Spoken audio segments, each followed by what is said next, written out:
Hello. Hey.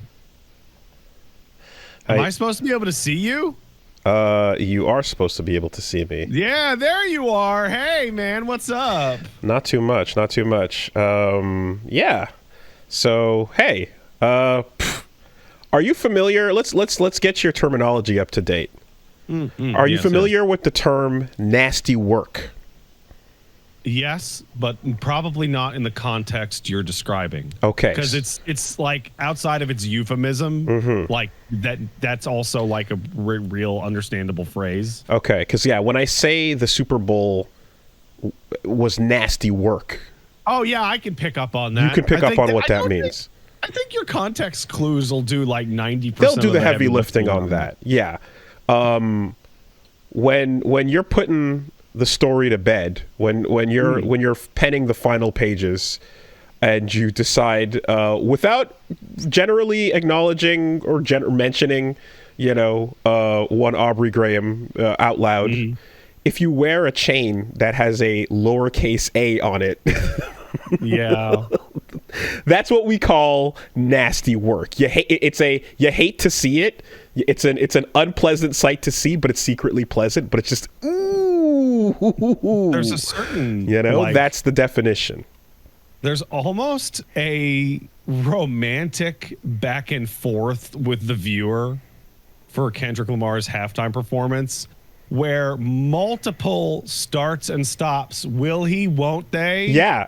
And you know how they love to sue. No, don't do it. Don't unleash it. I have to. But I must. Oh, it's romantic. No, don't do it. But I must. Yeah. You kind of had to. You kind of have to do it. Oof. And the lawsuits definitely did not stop the performance of Not Like Us. No, at the Super Bowl. If anything, we stoked the fire. We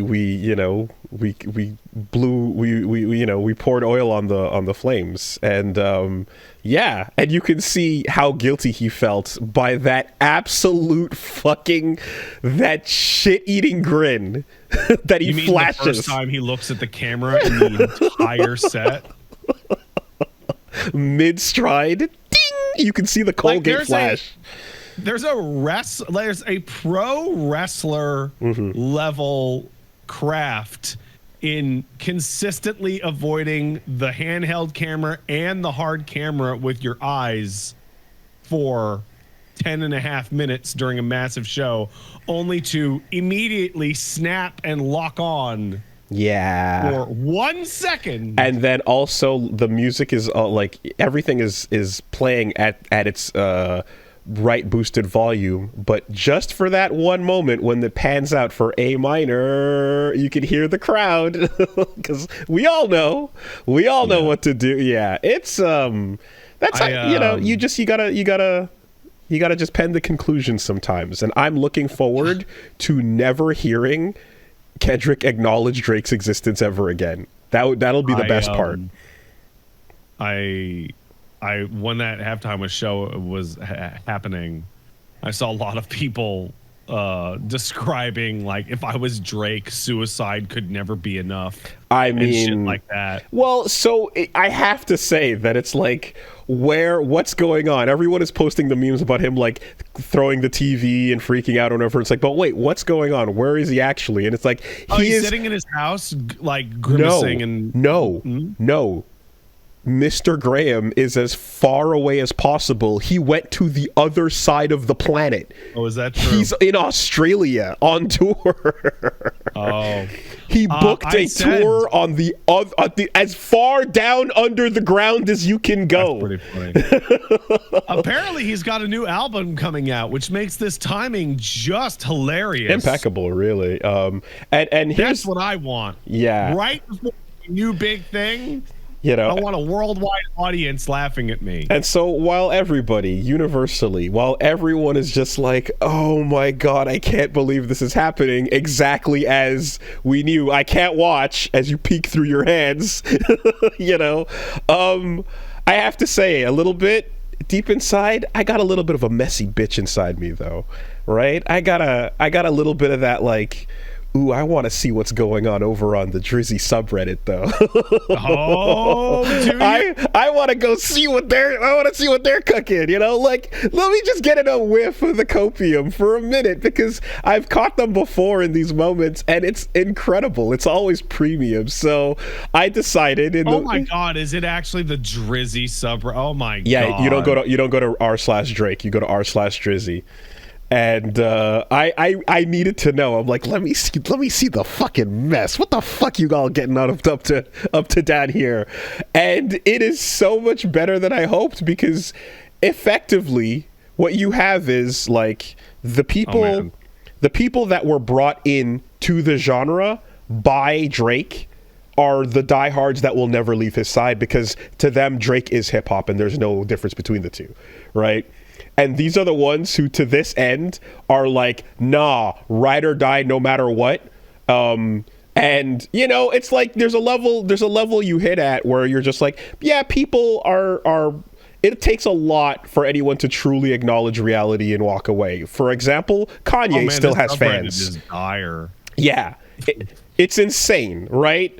So it's all just photos of the new album. It's like no one's talking about anything. But no, if you go down to the moments, right? Like, anyway, whatever. You get in the moments when it was going down, right? There was a whole lot of anyways, whatever. Like, immediately, like, the posts are coming in with passive aggressive tone on them, you know? And it's like, hey, look at him, the boy's on stage, he's still doing it. They tried to kill him, but he's alive, he's good, whatever. And then my favorite, he's not gonna combust, guys. I mean, he might, but my favorite are the ones that are like actively on the lawsuit side going, oh shit, UMG just dropped a statement. Oh yeah. And you have these supposed fans of the genre. They're like getting excited over the lawyers releasing a prepared statement about how embarrassing what's happening on at the Super Bowl is, and this is terrible, and it's unfair, and just getting hype over the lawsuit is where the Drizzy fans are at. I also get excited for that statement, but it's excitement for the existence of nothing. Does that make any sense? Yeah, like, they released a statement. What does it say? Does it say nothing? Awesome. Yeah. It is so much more fucking cucked than you could ever imagine. It is insane. I kind of just, my favorite comment this whole weekend was in referencing that Kendrick had to pull out a lot of the swears to have it air on the halftime show. Of course. Was the statement of course he had to make it kid friendly so that Drake would watch it.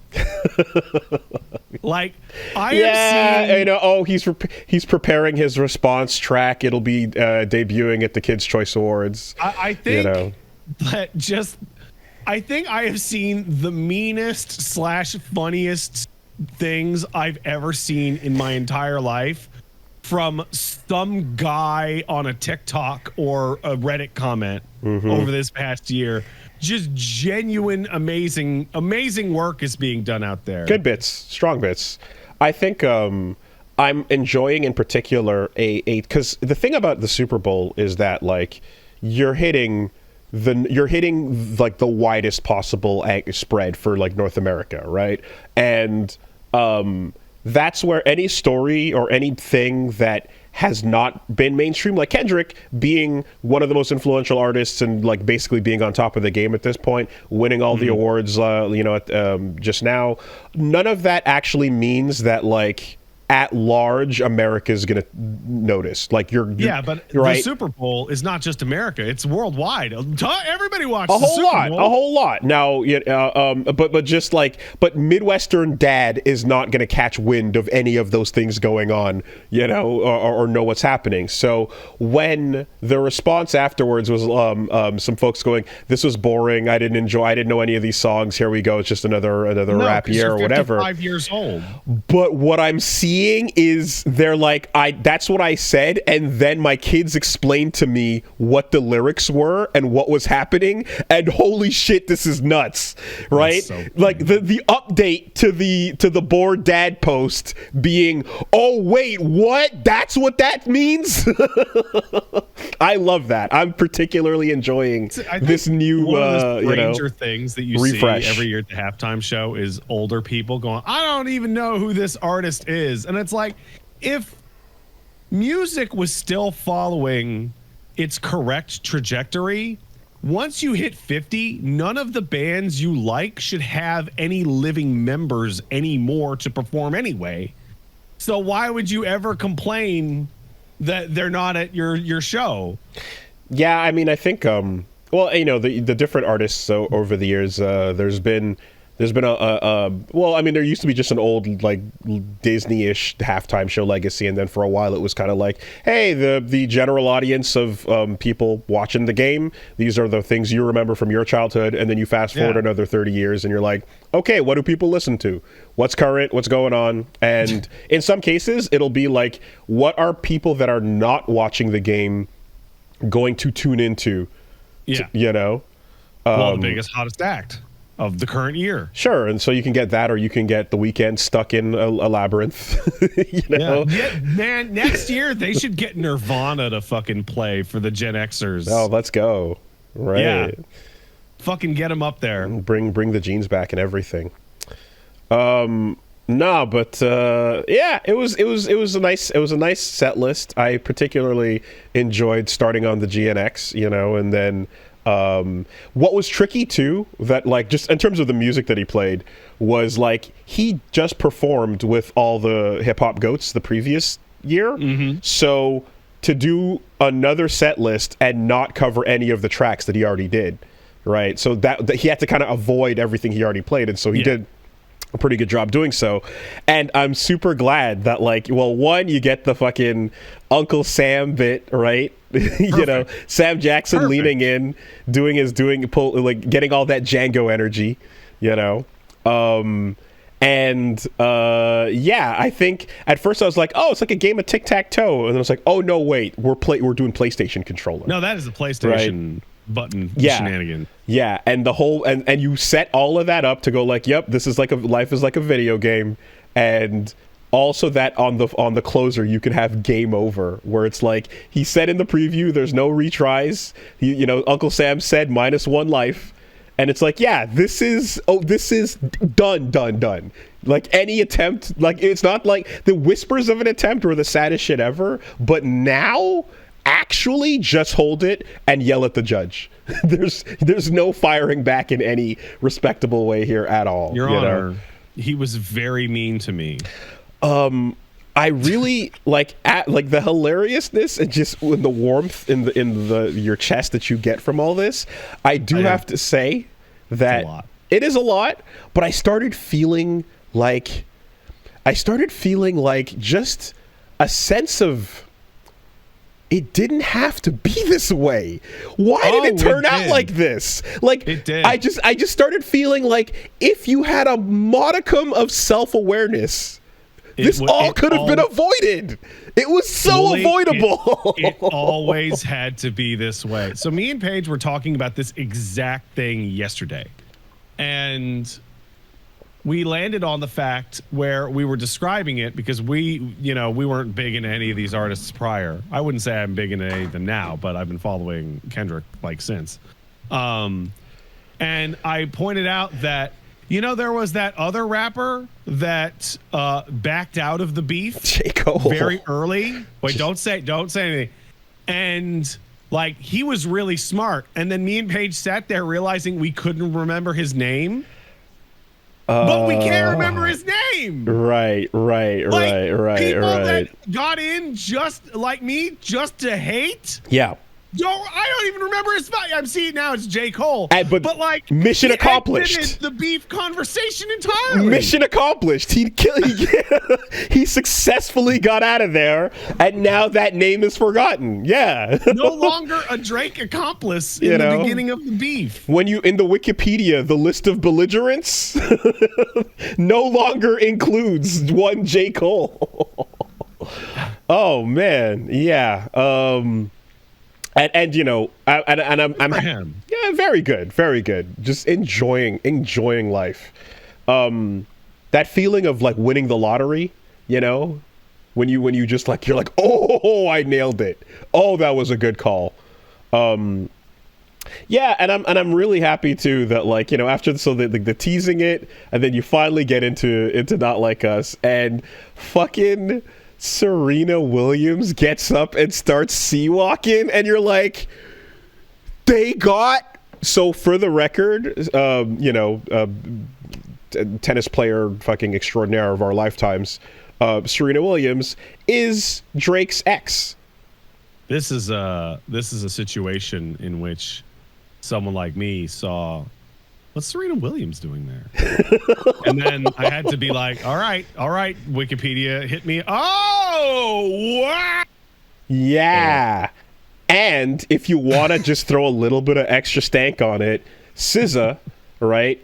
Like, who also does the vocals on multiple choruses, and, you know, the sound of Kendrick plus like the Black Panther kind of sound. The sound of is SZA on the chorus, Kendrick on the verse. Is also, she the female vocals in Luther? Yes, and she's great. Man. Yes, also had a brief stint dating Drake years ago. So that was a trifecta. Know that. That was a fucking team on a warpath. Just performing the show of a lifetime on a man's grave, and he's standing next to it like, I'm not dead. If this continues, is the only like possible thing we can go for is like, and meet the Grahams for real. It's Mr. I mean, like, I don't like, no. And they're walking on the goddamn stage. No, I just the hyper team combo finish that was all three of them that's it. We're done, right? We closed the fucking book, man. Triangle strategy was applied at the Super Bowl halftime show. Yeah. There's nothing else to say. And as you know, like after the crip walking all over the grave, I'm really happy that my favorite was like the last bit, because straight after that, after Not Like Us, you go right into fucking TV off, you know, because that's the next that's the battle cry, right? That's the mustard, like going right into it. And again, one more time as he's walking away, turning towards the camera to just be like, off, bye, it's done. Now we get to live in the post Super Bowl confusion, which is, all right, so stopping the performance with the lawsuit stuff didn't work. What do you do with the lawsuit now? If you drop it now, it'll be so obvious that you just got bitched out even harder than, like, you got bitched out so hard you pulled your papers off the desk. But if you go forward with it, then you have to have the argument with the judge that Kendrick was really mean. So I believe his representation has prepared statements that they've released during the performance, and they're essentially just saying, like, no, we are doubling down, we are continuing forward, and definitely, yeah, and this will be settled. This will be settled in the court. That's it. Like, I have a question: was this filed in the U.S. or Canada? I'm pretty certain we're talking U.S. That's great, because Americans, it's a lot easier to watch what's going on inside their courtrooms, and like, you know, there's a lot of content creators out there that just go through, like, there's I think her name is Rebecca on TikTok. This blonde lady, she's a lawyer who just goes over iconic court transcripts. Okay. I would love to see people go over the court transcripts of this lawsuit when it hits a courtroom. Oh yeah, that sounds like a fucking hilarious time. It's just gonna be fucking, exactly, just Interscope emails and whatever assault, whatever, like any feelings. Rev for the rebrand. That's the lady. She does good work. Any feelings that he's catching right now are being redirected into legal. You know, because that's the only outlet for them. Legal doesn't get you feelings, man. Like, you're not gonna get closure from this from the court. There's no human being has been in this place before. Like, this is a new type of human being. I think we need to establish that this is a new type of person. You know, we don't know how this plays out. Oh. Like, it's the you know, there's a lot of artists that self-destruct and like pull themselves out of the equation. This is a case of like the door being shut for you, and like no one's like, you can still stand on stage and like sing into a microphone, but like, sure, who's gonna stop you? No one's gonna, you know what I mean? No one's stopping you from doing that, but just the social contract has been signed. You know, the energy is what it is. And for especially now that you're like, a whole lot of people, the first thing they've ever heard about this dude is this you and this whole context. That's step one. Yeah, more people now know that Drake likes him young than knew who Drake was on Saturday. And it's crazy because Drake has been a thing for like just radio for decades. You know, the biggest, the number one most played. Oh yeah, but you hear people on the radio all the time, and you never put the song to the face. And music is discovered now through internet and new generations of people playing shit off, you know, Spotify and TikTok and everything else. So that's how it goes, you know. I really do. I really hope we fully get to enjoy Kendrick never acknowledging his existence again. That would be for the best. That would be awesome. He should have just a fucking big, like 10 by 12 photo of Drake on his mantle and just surround it with his Grammys. Even that's too much, you know? Oh, come on. That's classy. Sometimes you gotta John Wick Part 1 them, you know? Sometimes you gotta just pap and walk around and turn around, and that's all there is to it. And here's the thing, right?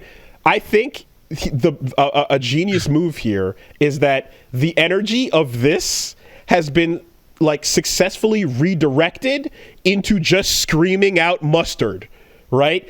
Anytime Mustard shows up on the beat for anything Kendrick related, we all know what that means. We all know what that connotates. I have breaking news to me that apparently, according to chat member, Kendrick and SZA will be performing in Toronto on Father's Day. Correct. Yes, they're going to be here on Father's Day. Yep. Confirmed.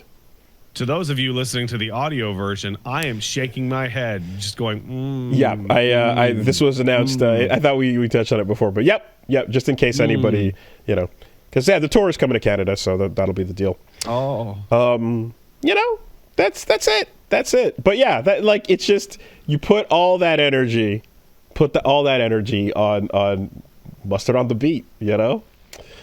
Well, like, at some point during this process, so, you know, while you were talking, what you said slightly earlier about how it didn't have to be this way, and I said it did have to be this way, it, like, you reactivated a thought in my brain, which was like, Drake's ego is so out of control because this whole thing started with, I'm the best. No, I'm the best. Like the single most common bragging disagreement possible. If you were a normal human being, you would have processed that for the lighthearted jab that it is and taken it as a means to excite yourself, to work hard, and to make good music. It's a challenge. That's it.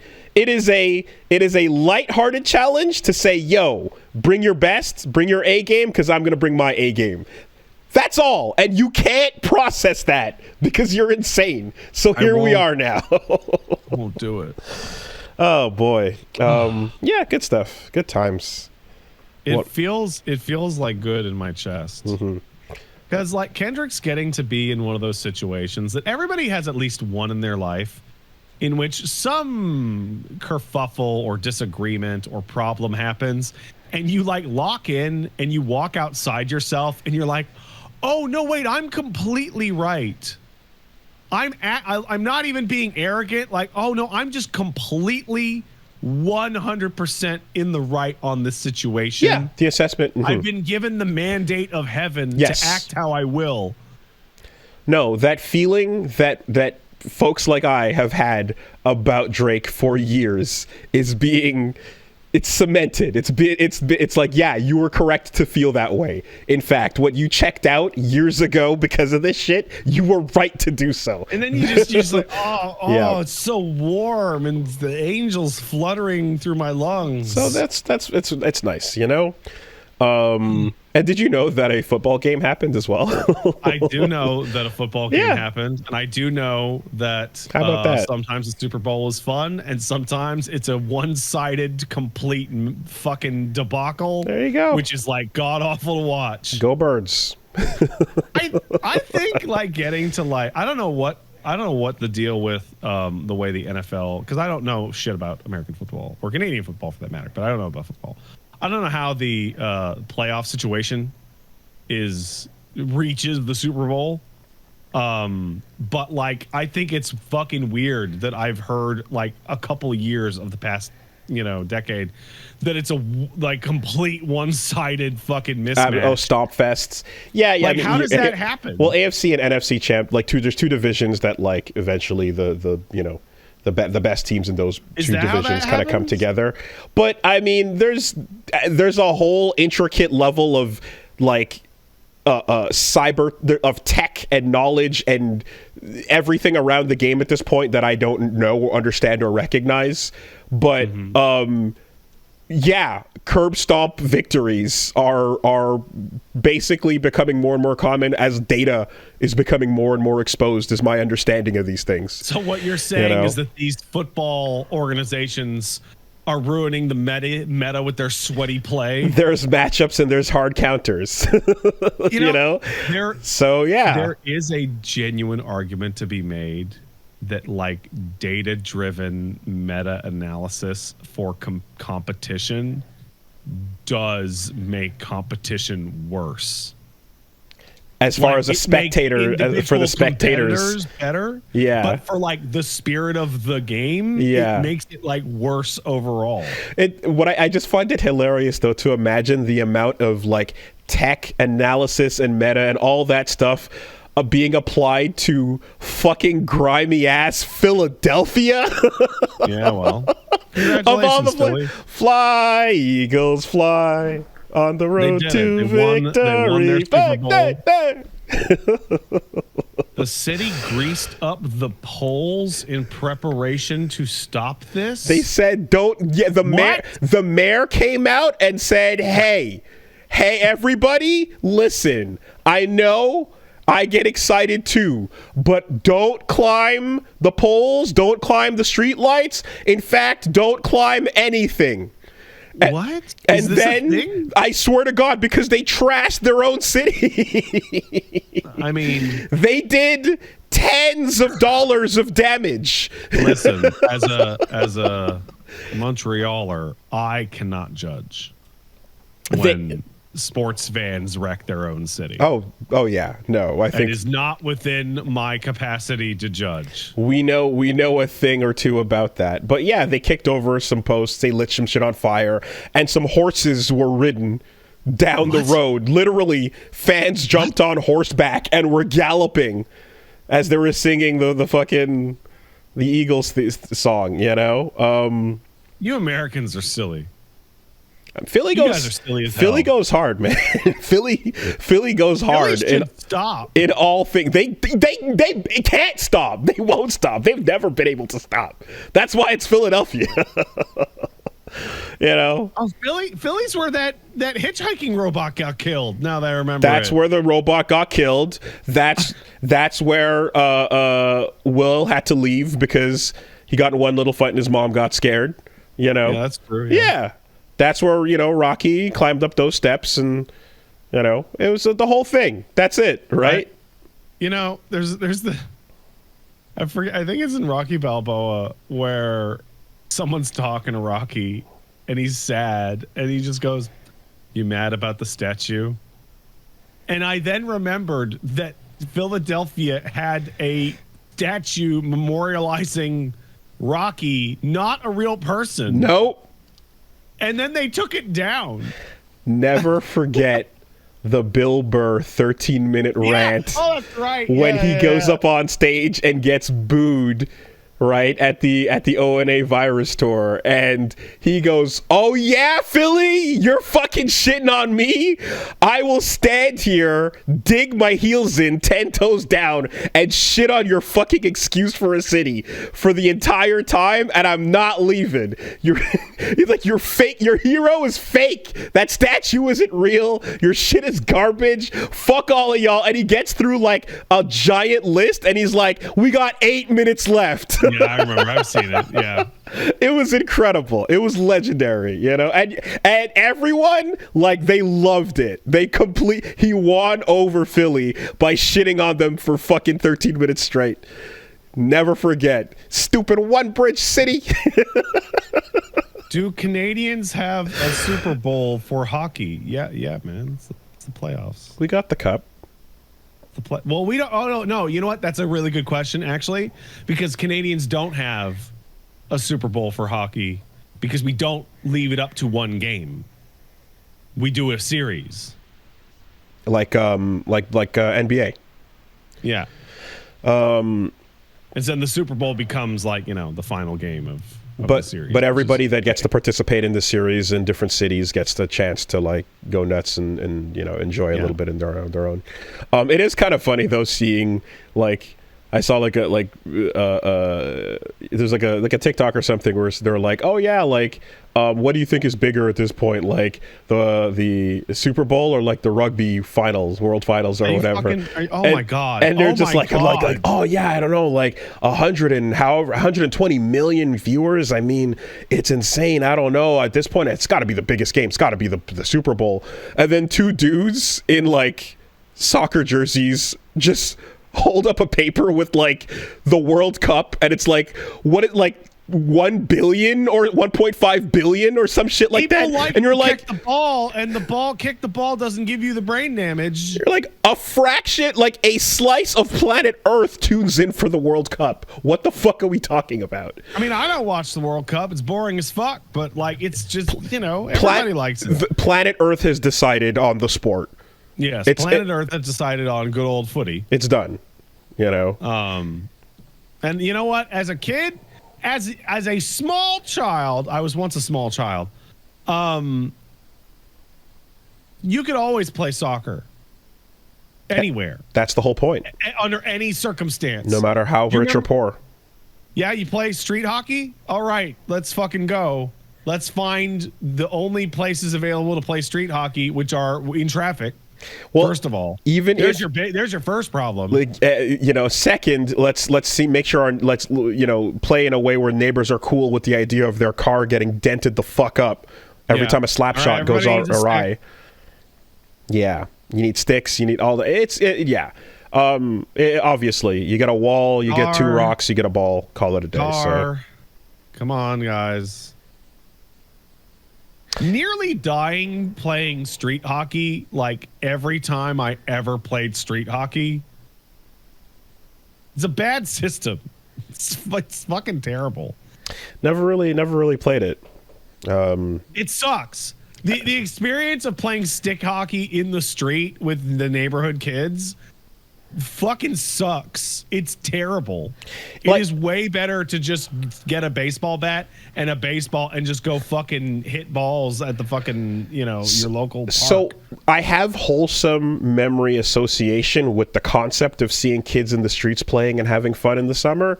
And I'm like, oh, look at those kids doing their thing. I don't want to be near any place where the fucking ball can come crashing through the window or fucking up the car or some shit. A hockey ball isn't gonna crash through anything. But like, I was thinking about but that one shit kid is swinging at full speed and like letting practice. Man, it's like it's made out of fucking rubber. Come on. But or even the hockey stick itself hitting the car. Now we're talking. We're talking. I think at the end of the day, like if you had to put like a single defining point, you don't play street hockey with a puck, guys. No, you can't. Oh, are they actually saying that shit? Oh no! For the love of Christ! Oh no! Americans, you play. On. Come on, America. Nice. All right. But I think the defining thing about like why street hockey sucks compared to just playing football is literally every game of street hockey I ever saw, not even participated in my entire life, mandated that blood would be spilled by the end, because the nature of what you're doing means that you are going to fall and you're on pavement and you're going to scratch your shit up and blood will occur. Go look at old photos of goalies from like the 70s. Yeah, when they were cool. When they were cool as fuck. When they weren't fucking pussies. God damn, man. Looking like you're coming off the assembly line. Teeth, split face, eyes fucked, like... It's good shit. Cauliflower face is a pretty good way to put it. Heroes. What protection? You mean this little strap of leather I like wrapped around the top of my head? Yeah, that'll do it. That'll do it.